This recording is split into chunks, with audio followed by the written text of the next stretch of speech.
selamat datang kembali di channel Rumah Sehat. Aku mohon padamu, jangan skip videonya, tonton sampai akhir ya, biar kamu tidak menyesal. Sebelum saya menjelaskan lebih jauh video ini, jangan lupa like, subscribe, dan komen. Dan tulis pendapat Bapak Ibu di kolom komentar. Saya ingin tahu Bapak Ibu usianya berapa dan sedang menonton dari daerah mana. Tulis di komentar ya, biar kita bisa saling kenal, tambah saudara, dan saling mendoakan. Pernah merasa kaki atau tangan tiba-tiba bengkak, dada sesak, atau kepala sering berat tanpa sebab? Bisa jadi itu karena makanan asin yang Anda makan setiap hari tanpa sadar. Halo, perkenalkan saya Ayla, dokter spesialis penyakit dalam. Ini berbagi info seputar kesehatan. Semoga Anda, keluarga, dan orang tua di rumah selalu diberikan kesehatan, umur panjang, dan dijauhkan dari penyakit berbahaya. Amin. Banyak masyarakat yang tidak menyadari bahwa makanan asin telah menjadi bagian dari kehidupan sehari-hari banyak orang Indonesia. Hampir setiap rumah makan menyediakan lauk asin, snack asin, kerupuk asin, hingga makanan kemasan yang memiliki kadar natrium sangat tinggi. Namun, di balik rasa gurih yang membuat ketagihan, garam berlebih memiliki efek serius terhadap tubuh, terutama bagi lansia. Tubuh manusia membutuhkan natrium dalam jumlah kecil untuk membantu fungsi saraf dan otot. Tetapi ketika natrium dikonsumsi terlalu banyak, tubuh mulai mengalami gangguan keseimbangan cairan yang berdampak pada berbagai organ vital. Ketika seseorang mengonsumsi makanan asin, natrium akan menarik air ke dalam pembuluh darah. Akibatnya, volume darah meningkat. Jika pembuluh darah seperti pipa, maka bayangkan tekanan air yang terus bertambah di dalam pipa tersebut. Seiring waktu, pembuluh darah menjadi lebih tegang, kaku, dan rentan mengalami kerusakan. Hal ini membuat jantung bekerja lebih keras setiap detik, memompa darah dengan tekanan lebih tinggi dari yang seharusnya.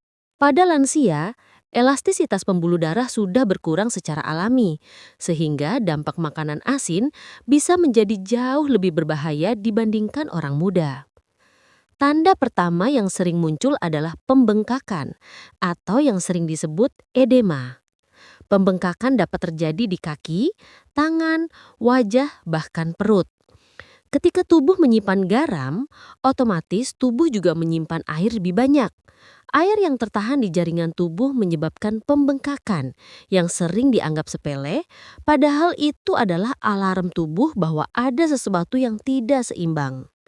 Beberapa lansia bahkan mengalami pembengkakan setiap pagi, namun mengira itu hanya karena kebanyakan duduk atau kecapean. Padahal penyebab utamanya adalah konsumsi garam yang berlebihan. Selain pembengkakan, kelebihan garam juga dapat membuat tubuh mudah haus berlebihan, sering pusing, dan merasa lelah meski tidak melakukan aktivitas berat. Tubuh sedang bekerja keras untuk mengatur cairan, dan ginjal berada di garis depan dalam mengatur hal tersebut. Beban ginjal menjadi semakin berat karena harus menyaring natrium dalam jumlah besar. Jika pola makan asin terus berlanjut dalam jangka panjang, kerja ginjal bisa melemah tanpa gejala yang berarti. Banyak lansia yang baru menyadari ginjalnya menurun saat kondisinya sudah cukup parah. Makanan asin sering ditemukan dalam bentuk makanan cepat saji, mie instan, keripik, ikan asin, kerupuk, makanan olahan beku, dan berbagai camilan populer. Hampir semua makanan tersebut mengandung natrium tinggi yang dapat meningkatkan resiko tekanan darah tinggi bahkan hanya dalam beberapa hari konsumsi berlebih. Tubuh manusia pada usianya yang sudah lanjut lebih sulit menstabilkan tekanan darah sehingga kelebihan natrium sering berujung pada hipertensi kronis dan masalah jantung. Mengenali bahaya ini sejak awal sangat penting agar masyarakat tidak terus terjebak dalam kebiasaan yang merusak tubuh perlahan-lahan. Makanan asin memiliki efek langsung terhadap tekanan darah, terutama pada lansia. Ketika seseorang makan makanan dengan kandungan garam yang tinggi, tubuh akan menahan lebih banyak cairan. Cairan ini masuk ke dalam pembuluh darah, menyebabkan tekanan dari dalam meningkat. Pembuluh darah seperti selang air. Semakin besar tekanan dari dalam, semakin keras dindingnya bekerja untuk menahan desakan darah. Jika proses ini berulang setiap hari, pembuluh darah akan kehilangan elastisitasnya dan jantung harus bekerja lebih keras untuk mendorong darah. Kondisi ini dikenal sebagai hipertensi atau tekanan darah tinggi. Hipertensi sering disebut sebagai silent killer karena tidak menunjukkan gejala yang jelas sampai terjadi komplikasi serius. Banyak lansia yang merasa mereka sehat, tetapi ketika melakukan pemeriksaan tekanan darah, angka yang muncul bisa sangat tinggi tanpa mereka sadari. Bahkan, konsumsi makanan asin 2-3 hari berturut-turut sudah cukup untuk meningkatkan tekanan darah secara signifikan pada orang lanjut usia. Salah satu penyebab utama hipertensi pada lansia adalah terganggunya fungsi pembuluh darah. Pembuluh darah seharusnya lentur agar darah mudah mengalir. Namun setelah bertahun-tahun makan makanan asin, pembuluh darah menjadi kaku. Ketika pembuluh darah tidak lagi elastis, tekanan darah menjadi sulit untuk turun meskipun seseorang sedang beristirahat. Kondisi ini membuat lansia lebih beresiko mengalami serangan jantung dan stroke, dua penyakit mematikan yang sering terjadi secara tiba-tiba. Selain itu, konsumsi garam berlebih memaksa jantung bekerja lebih keras. Jantung harus memompa darah yang volumenya lebih besar daripada biasanya. Dalam jangka panjang, otot jantung bisa menebal karena bekerja terlalu berat. Otot jantung yang menebal bukanlah tanda jantung sehat. Justru itu tanda bahwa jantung sedang dipaksa melampaui batas normal. Jika terus dibiarkan, kerja jantung menjadi tidak efisien dan resiko gagal jantung meningkat. Tekanan darah tinggi juga mempengaruhi aliran darah ke organ penting seperti otak, mata, ginjal, dan jantung. Pada lansia, gangguan aliran darah dapat menyebabkan pusing, mudah lelah, penglihatan kabur, dan sulit berkonsentrasi.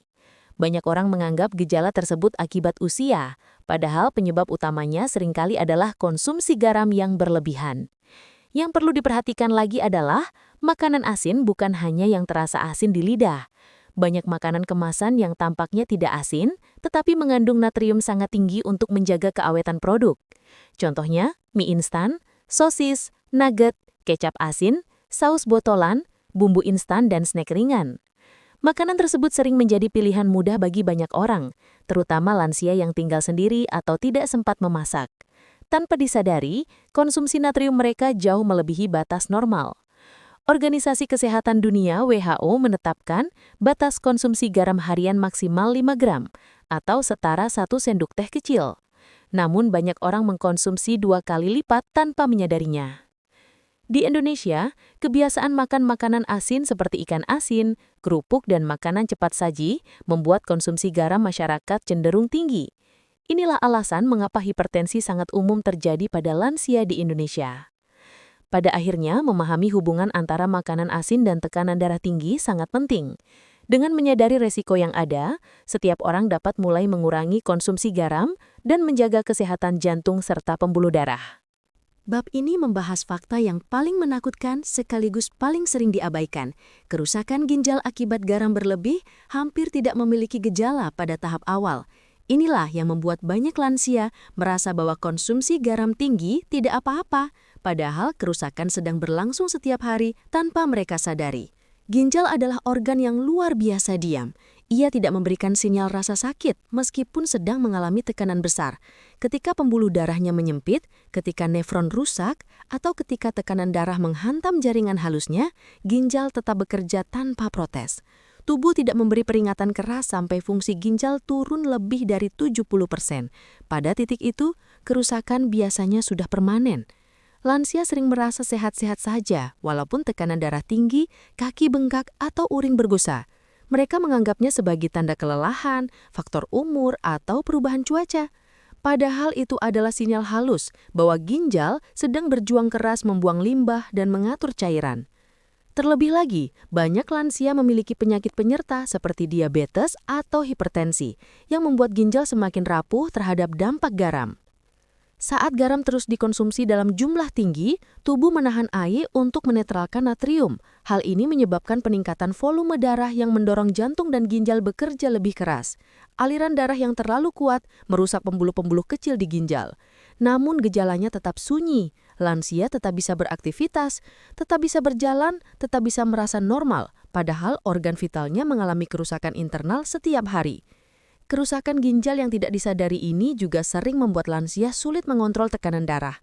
Mereka merasa sudah minum obat rutin, namun tekanan darah tetap tinggi. Ini karena ginjal yang lemah tidak mampu menjaga keseimbangan cairan.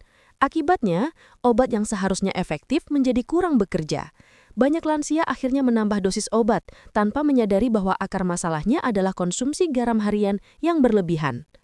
Ketika kerusakan ginjal memasuki tahap menengah, barulah muncul gejala ringan seperti cepat lelah, nafas mudah terengah, dan penurunan nafsu makan. Namun lagi-lagi, gejala ini begitu umum sehingga tidak dianggap serius. Di tahap ini, ginjal mulai kehilangan kemampuan menyaring limbah. Racun dalam darah meningkat menyebabkan perasaan lesu dan berat pada seluruh tubuh. Jika dibiarkan, racun menumpuk hingga mengganggu fungsi saraf, pencernaan, dan pernafasan. Yang paling mengerikan adalah ketika ginjal memasuki fase akhir. Pada tahap ini, lansia mulai mengalami pembengkakan parah, sesak nafas malam hari, kulit gatal karena racun yang tidak bisa dikeluarkan, hingga gangguan tidur. Namun kerusakan yang terjadi selama bertahun-tahun akibat garam berlebih kini tidak bisa dipulihkan lagi. Banyak lansia yang akhirnya memerlukan cuci darah 2-3 kali seminggu, sebuah rutinitas berat yang sebenarnya dapat dicegah sejak awal hanya dengan mengurangi garam dalam makanan. Mengurangi garam bukan hanya tindakan kesehatan, tetapi tindakan pencegahan paling strategis dalam perpanjang umur harapan hidup lansia. Penelitian menunjukkan bahwa lansia yang membatasi garam memiliki resiko lebih rendah mengalami stroke, serangan jantung, dan gagal ginjal. Tidak hanya itu, tubuh terasa lebih ringan, tekanan darah stabil, dan pembengkakan berkurang. Yang penting diingat adalah bahwa tubuh membutuhkan waktu untuk memulihkan diri. Dengan mengurangi garam secara konsisten, ginjal mendapatkan ruang untuk bekerja lebih efisien, tekanan darah membaik, dan kualitas hidup meningkat secara signifikan. Perubahan kecil yang dilakukan hari ini menjadi penyelamat besar di masa depan. Solusi intinya adalah kurangi bumbu instan, kecap asin, saus, dan makanan olahan. Gunakan bumbu rempah, kunyit, bawang, lada, serai, daun salam. Konsumsi buah yang membantu fungsi ginjal seperti apel dan semangka. Periksa tekanan darah secara rutin untuk memantau perubahan. Sesuaikan porsinya sesuai takaran masing-masing tubuh Anda. Terima kasih, sampai jumpa.